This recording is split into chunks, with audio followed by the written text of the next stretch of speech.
बघा, आधी आपण ऍडजस्टमेंट समजावून घेऊ आणि प्रॉब्लेमच्या ज्या मार्किंग आहेत, कोणता खर्च कोणत्या रेशोमध्ये वाटायचा, तर त्याच्या मार्किंग करून घेऊ.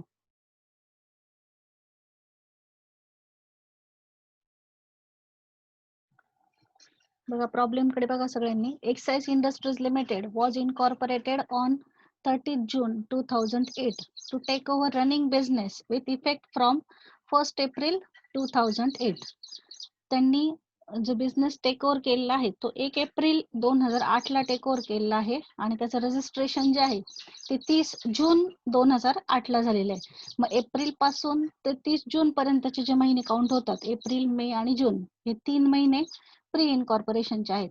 आणि 30 जून पासून तर 31 मार्च जो आपल्याला प्रॉफिट अँड लॉसची डेट दिली किंवा इयर एंडिंगची जी डेट आहे तिथपर्यंतचे जे महिने काउंट होतात ते आहेत पोस्ट इनकॉर्पोरेशनचे. त्यावरून आपण आपला टाइम रेशो कॅल्क्युलेट करणार आहोत. त्यानंतर प्रॉफिट अँड लॉसची जी डेबिट साइड आहे त्या डेबिट साइडला खर्च दिलेले आहेत. ते खर्च बघा, त्याची मार्किंग करून घ्या. पहिला खर्च आहे कमिशन ऑन टर्नओव्हर. टर्नओव्हर म्हणजे सेल्स, सेल्सवरचं कमिशन आहे म्हणून आपण ते सेल्स रेशो मध्ये वाटणार आहे. यस ची मार्किंग करा.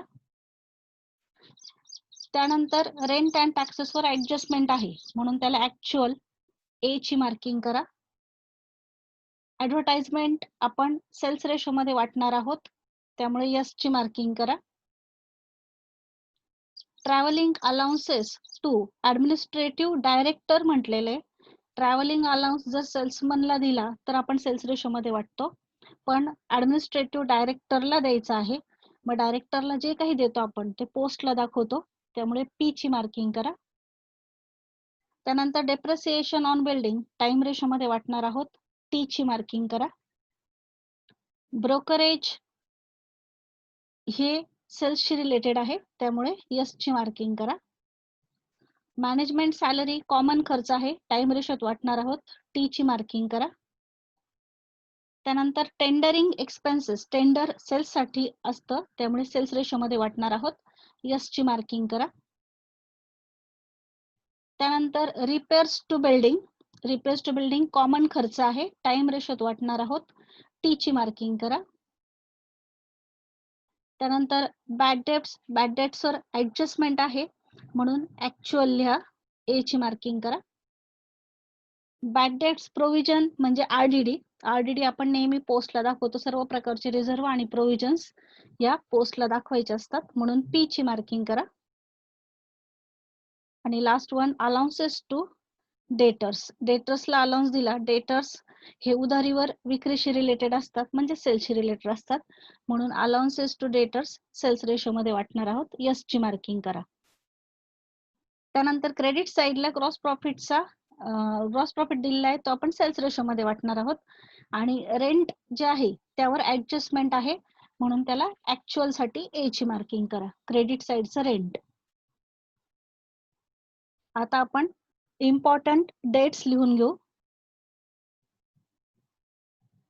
त्यापूर्वी ऍडजस्टमेंट बघा, ऍडजस्टमेंट सर्वात महत्वाचे आहे कारण यामध्ये सेल्स जे आहेत ते वेगळ्या पद्धतीने दिलेले आहेत, त्यांचा जो रेशो काढायचा आहे तो थोडासा वेगळ्या पद्धतीने आहे. फर्स्ट ऍडजस्टमेंट पहा, average monthly turnover from July 2008 was double than the previous month.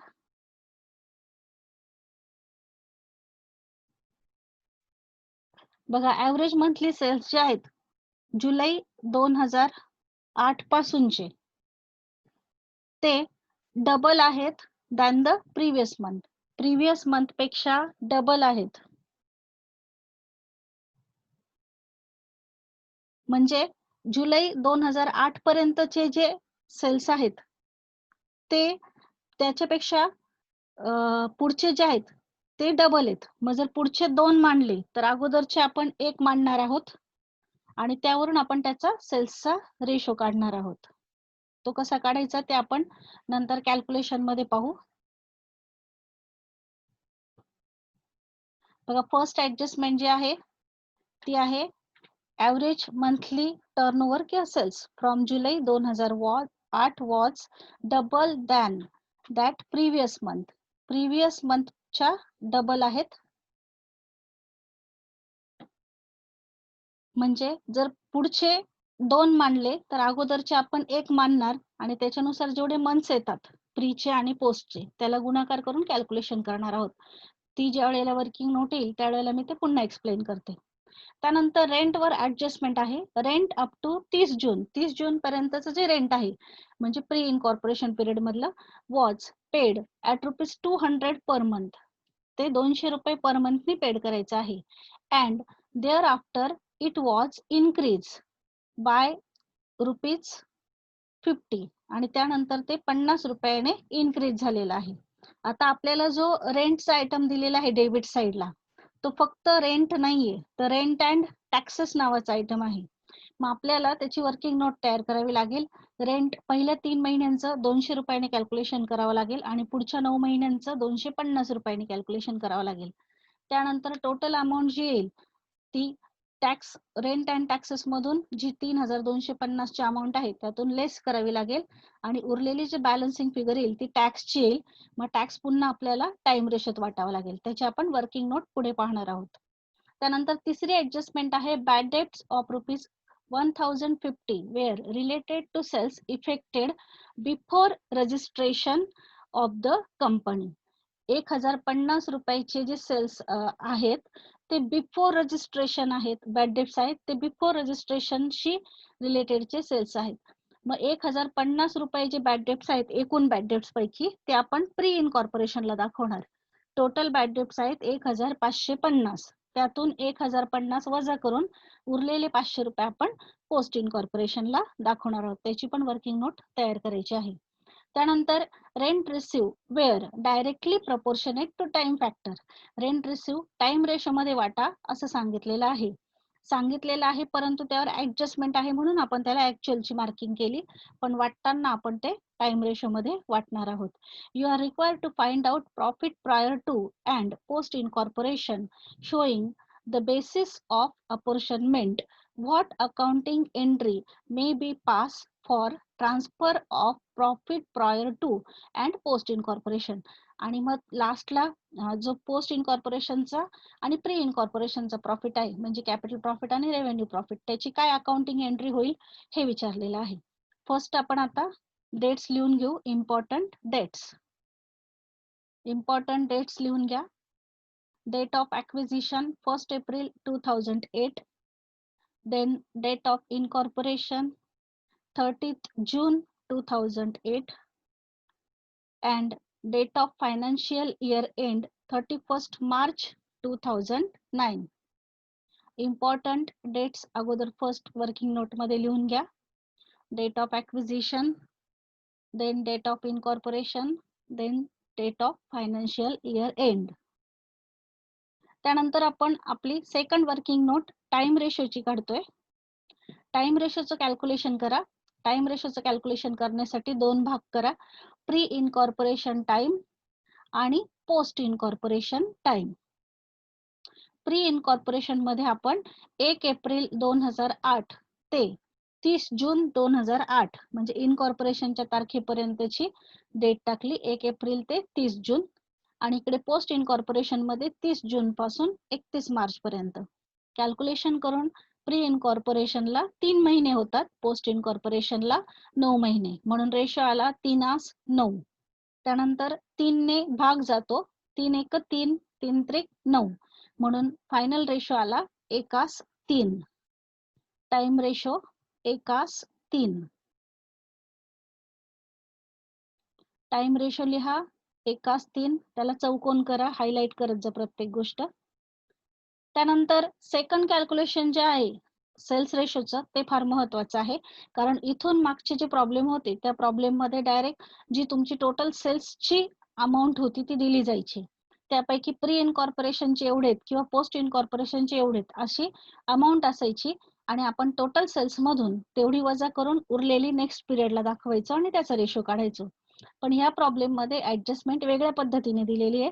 ह्या प्रॉब्लेम मध्ये सांगितलेलं आहे की ऍव्हरेज मंथली सेल्स जे आहेत ते डबल आहेत दॅन द प्रिव्हियस मंथ्स. कधीपासून डबल आहेत तर जुलै पासून डबल आहे. मग आपला जो प्री इनकॉर्पोरेशनचा पिरियड आहे तो जून पर्यंत आहे.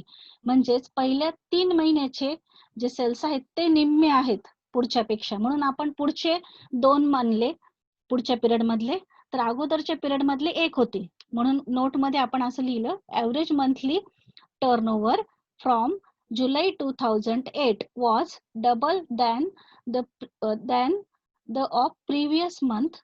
Let assume that the average monthly sales from July 2008 to be rupees 2 per month. पुढचे जे सेल्स आहेत ते आपण असं मानलं की 2 रुपये आहेत. म्हणून प्रिव्हियस मंथचे जे आहेत म्हणजे बिफोर जुलै 8 चे, hence the average monthly sales before July 2008 will be ₹1. मग प्रिव्हियसचा 1 रुपया झाला, मग त्याला महिन्यांनी गुणलं, 3 महिने गुणिले 1 रुपया बरोबर 3 रुपये. आणि इकडे पोस्ट इनकॉर्पोरेशन मध्ये 9 months इंटू ₹2, 9 महिने गुणिले 2 म्हणजे 18. मग 3×18 यांचा पुन्हा रेशो काढला, 3×1 = 3, 3×7 = 18. मग सेल्स रेशो आला 1:6. 1:6. फर्स्ट आपण टाइम रेशो कॅल्क्युलेट केला, त्यानंतर सेल्स रेशो. यामध्ये सेल्स रेशो खूप महत्वाचा आहे, कारण की इथून मागच्या प्रॉब्लेमला टोटल सेल्स असायचे आणि त्यातले प्रीचे किती आहेत किंवा पोस्टचे किती आहेत, एका बाजूचे सेल्स दिलेले असायचे. आपण दोन्हींची वजाबाकी करून दुसऱ्या पिरियडचे सेल्स काढायचो आणि त्याचा रेशो काढायचो. पण यामध्ये असं सांगितलेलं आहे की जुलै 2008 पासूनचे जे सेल्स आहेत ऍव्हरेज मंथली सेल्स ते डबल झालेले आहेत दॅन प्रिव्हियस मंथ. मग आपण पुढचे जे आहेत जे डबल झाले ते 2 मानले. मग बिफोर जुलैचे जे आहेत ते 1 असणारे. मग जो प्री इनकॉर्पोरेशनचा पिरियड होता त्याला 1 ने गुणलं आणि पोस्ट इनकॉर्पोरेशनच्या पिरियडला 2 ने गुणलं, कॅल्क्युलेशन करून रेशो काढला. त्यानंतर पुढची नोट घ्या पुढच्या ऍडजस्टमेंट साठीची. रेंट रिसिव्ड, ठीक आहे, त्याचं कॅल्क्युलेशन करा. रेंट रिसिव्ड आपल्याला टाइम फॅक्टर मध्ये सांगितलंय म्हणून एक फक्त वाक्य टाकून द्या. Rent received directly proportion to time factor, hence allocated in time ratio. चौथी working note, rent received directly proportion to time factor, hence allocated in time ratio. इथे कॅल्क्युलेशन वगैरे करण्याची गरज नाहीये, आपण वाटताना डायरेक्ट रेंट रिसिव्ह हे टाइम रेशो मध्ये वाटणार आहोत. सर्वात महत्वाचं कॅल्क्युलेशन रेंट अँड टॅक्सेसचं आहे, कारण त्यामध्ये 2 गोष्टी इन्क्लूड आहेत, एक रेंट आहे आणि दुसरा टॅक्स आहे. परत रेंटवर ऍडजस्टमेंट आहे की पहिल्या 3 महिने 200 रुपयांनी रेंट पेड केलेला आहे आणि त्यानंतरच्या पिरियड मध्ये 50 रुपयांनी वाढ झाली, म्हणजे 250 रुपयाने रेंट पेड केलेला आहे. त्यामुळे त्यासाठी आपण एक चार्ट बनवतोय. 5व्या कॅल्क्युलेशनला नाव द्या अलोकेशन किंवा calculation of rent and taxes of ₹3250. allocation of rent and taxes of ₹3250. आता चार्ट मध्ये कॉलम करा पर्टिक्युलर. प्री इनकॉर्पोरेशन शब्द लिहिता आलं तर बघा, नाही तर मग फक्त प्री रुपीज लिहिला तरी चालेल. पोस्ट रुपीज आणि टोटल रुपीज असे कॉलम करा.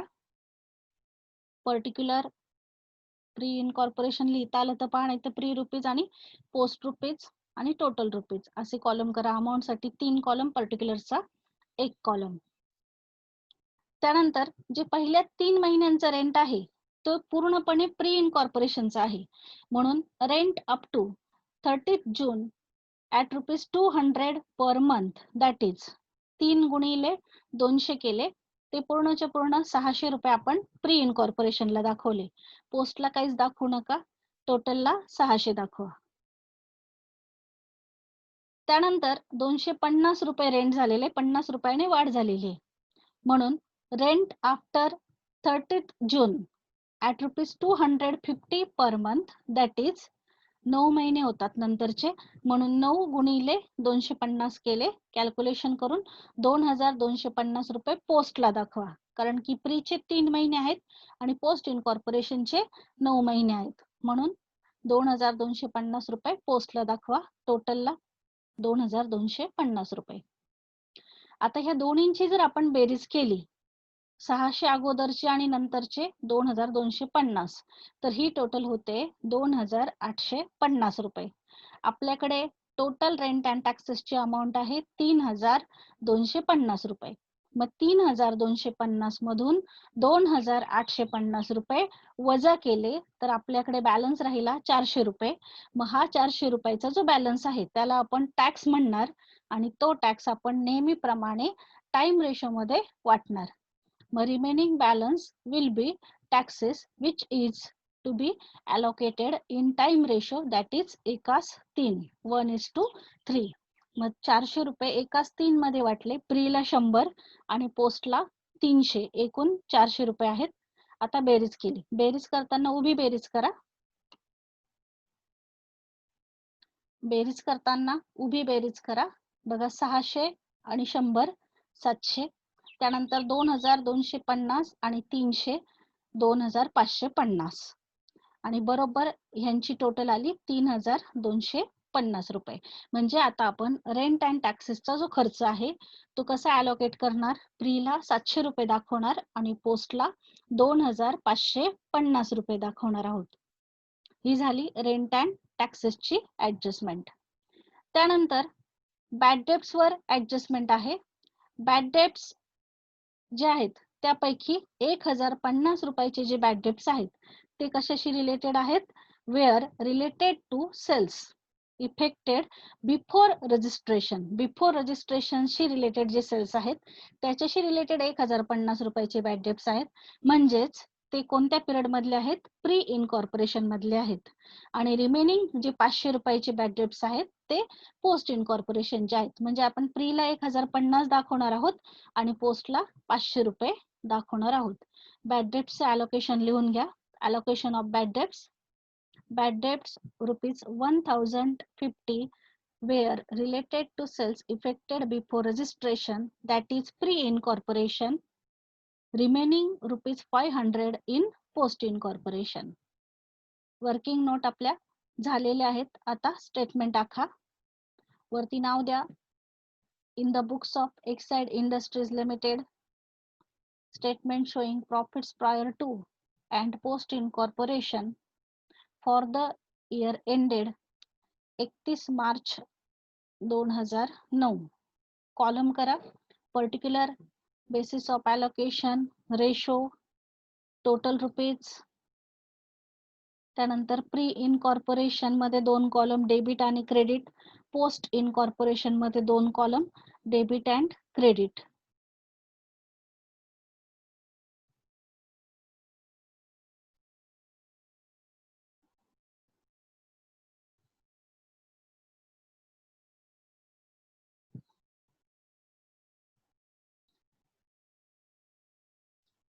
कॉलम झाले असतील सर्वांचे.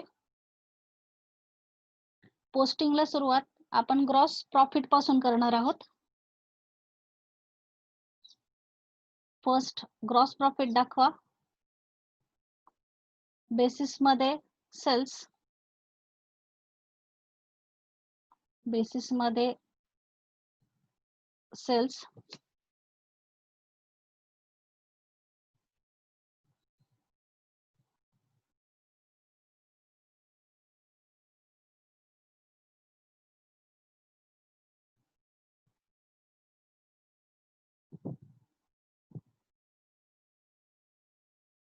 ग्रॉस प्रॉफिट पासून सुरुवात करा पोस्टिंगला.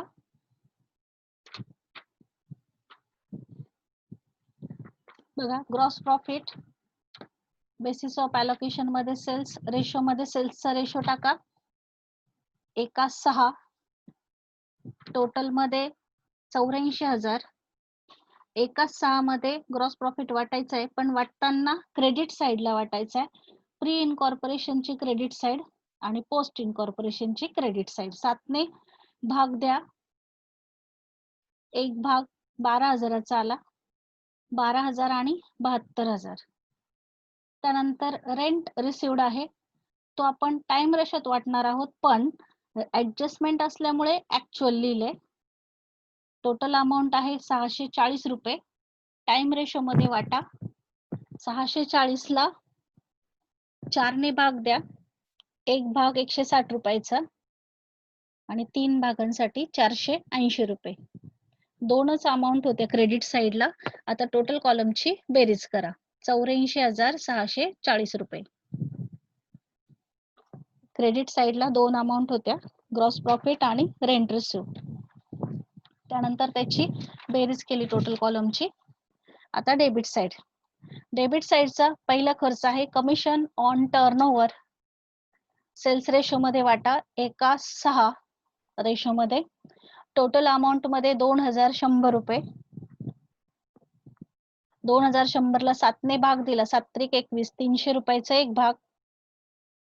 300 गुणिले 6 केले 1,800. आता डेबिट साईड सुरू झालीये, त्यामुळे आपण खर्च सगळे डेबिट साईडला वाटतोय. त्यानंतर रेंट अँड टॅक्सेसवर ऍडजस्टमेंट होती, म्हणून ऍक्च्युअल लिहा. रेशो मध्ये डॅश करा.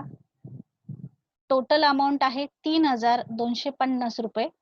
आपण ऑलरेडी ऍडजस्टमेंट मध्ये ही अमाऊंट वाटलेली आहे, त्यानुसार आपण इकडे वाटतोय 700 आणि 2,550 रुपये. 700 आणि 2,550 रुपये. त्यानंतर ऍडव्हर्टाइजमेंट सेल्स रेशो मध्ये वाटा 1:6. टोटल अमाऊंट आहे 5,600. 5,600 ला 7ने भाग द्या. 7 8 56, 800 रुपयाचा एक भाग. 800 आणि 4,800. त्यानंतर travelling allowances to administrative director. Travelling allowances to administrative director पोस्टला दाखवा. रेशो मध्ये डॅश करा. टोटल अमाऊंट आहे 3,890 रुपये. पूर्ण अमाऊंट पोस्टला दाखवा 3,890 रुपये. त्यानंतर पुढचा खर्च आहे depreciation on building. Time ratio मध्ये वाटा 1:3. टोटल अमाऊंट आहे 2,800. 2,800 ला 4ने भाग द्या. 4 7 28, 700 रुपयाचा एक भाग. 7 21, 700 आणि 2,100. त्यानंतर ब्रोकरेज सेल्स रेशो मध्ये वाटा 1:6. टोटल अमाऊंट आहे 350 रुपये. 350 ला 7ने भाग द्या. 7 5 35, 50 रुपयाचा एक भाग. 50 आणि 300. त्यानंतर मॅनेजमेंट सॅलरीज टाइम रेशो मध्ये वाटा 1:3. टोटल अमाऊंट आहे 16,000. 16,000ला 4ने भाग द्या. 4 चोक 16, 4,000चा एक भाग. 4,000 आणि 12,000.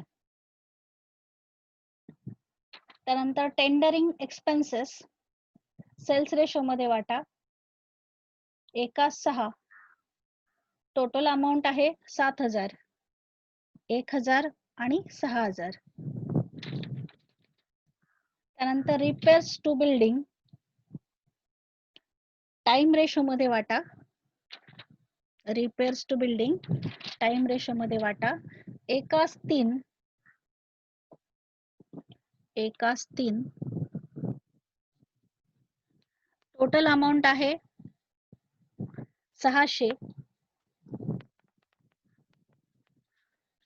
150 आणि 450. 4ने भाग दिला. 4 1 4 4 25, 150 रुपयाचा एक भाग. 150 आणि 450. त्यानंतर बॅड डेप्ट्स. बॅड डेप्ट्स वर ऍडजस्टमेंट होती, म्हणून ऍक्च्युअल. टोटल अमाऊंट आहे 1,550 रुपये. 550 रुपये.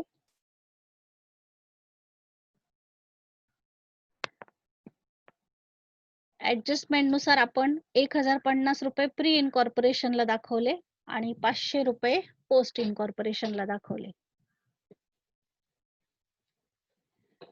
त्यानंतर आहेत बॅड डेट प्रोव्हिजन म्हणजेच RDD. पोस्टला दाखवणार आहोत आपण. रेशो मध्ये डॅश करा. टोटल अमाऊंट आहे 1,080. पूर्ण अमाऊंट पोस्टला दाखवा 1,080. त्यानंतर पुढचा आयटम आहे allowances to debtors. Sales ratio मध्ये दाखवा 1:6. टोटल अमाऊंट आहे 420. 420 ला 7ने भाग दिला. 60 आणि 360.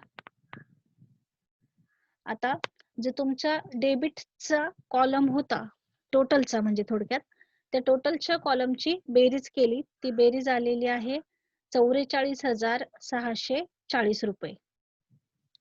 आता आपण टॅली करतोय. टॅली करण्यासाठी तुमची जी प्रीची क्रेडिटची टोटल असेल आणि पोस्टची क्रेडिटची टोटल असेल, जनरली क्रेडिटचीच टोटल मोठी येते, पण एखाद दुसऱ्या प्रॉब्लेम मध्ये एखाद्या वेळेला डेबिट साइडची पण टोटल मोठी येऊ शकते. त्यामुळे आधी कच्ची टोटल करून पाहिजे कोणत्या साइडची टोटल मोठी येते, ती दोन्ही साइडला मांडून त्यानंतर कॅपिटल प्रॉफिट आणि रेव्हेन्यू प्रॉफिट कॅल्क्युलेट करायचा. बाय चान्स एखाद्या प्रॉब्लेम मध्ये कॅपिटल लॉस पण येऊ शकतो. मग आपण जी वरची बेरीज होती टोटल कॉलमची ती खाली लिहिली 84,640 रुपये. आपली डेबिटचे जे खर्च होते त्याची बेरीज आलेली आहे 44,640 रुपये.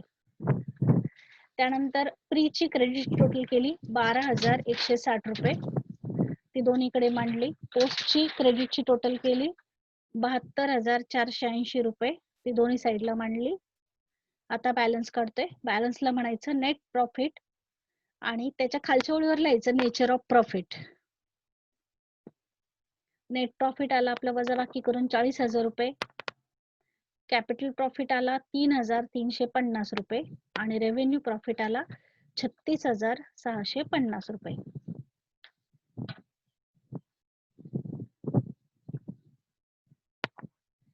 आता खालच्या ओळीवर एक आपल्याला वाक्य विचारलेलं होतं, अकाउंटिंग एंट्री किंवा ट्रीटमेंट विचारलेली होती. नेहमीच आपण प्रॉब्लेम पूर्ण झाल्यानंतर देअरफॉर टोटल प्रॉफिट किती आहे, रेव्हेन्यू किती आहे, कॅपिटल किती आहे ते दाखवतोच. त्यानुसार अगोदर तो दाखवा. देअरफॉर टोटल नेट प्रॉफिट ₹40,000 स्टेटमेंटच्या खाली. स्टेटमेंट कंप्लीट झाल्यानंतर ज्याप्रमाणे आपण वर्किंग नोट दाखवतो त्याप्रमाणे total net profit ₹40,000 40,000. Profit in pre incorporation profit priors to incorporation that is capital profit 3,350 रुपये. खालच्या ओळीवर profit post incorporation that is revenue profit 36,650 रुपये. 36,650 रुपये. आणि खालच्या ओळीवर लिहा अकाउंटिंग एंट्री डॅश करून खालच्या ओळीवर एक तारीख टाका, कारण की जी प्रॉफिट अँड लॉसची तारीख आहे त्या तारखेलाच आपण एंट्री करणार आहोत. तारीख टाका 31 मार्च 2009. 31 मार्च 2009 आणि एंट्री लिहा profit and loss account debit 40,000. Profit and loss account debit 40,000 40,000. खालच्या ओळीवर 2 profits prior to incorporation account 2 profits prior to incorporation account 3,350. ही अमाऊंट क्रेडिटला जाईल, म्हणजे थोडं पुढे जागा सोडून लिहा. 40,000च्या खाली लिहू नका. 2 profit post incorporation account 36,650. 2 profit post incorporation account 36,650.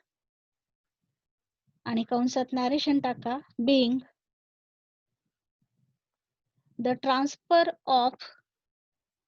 being the transfer of profits prior to and post incorporation. Being the transfer of profit prior to and post incorporation.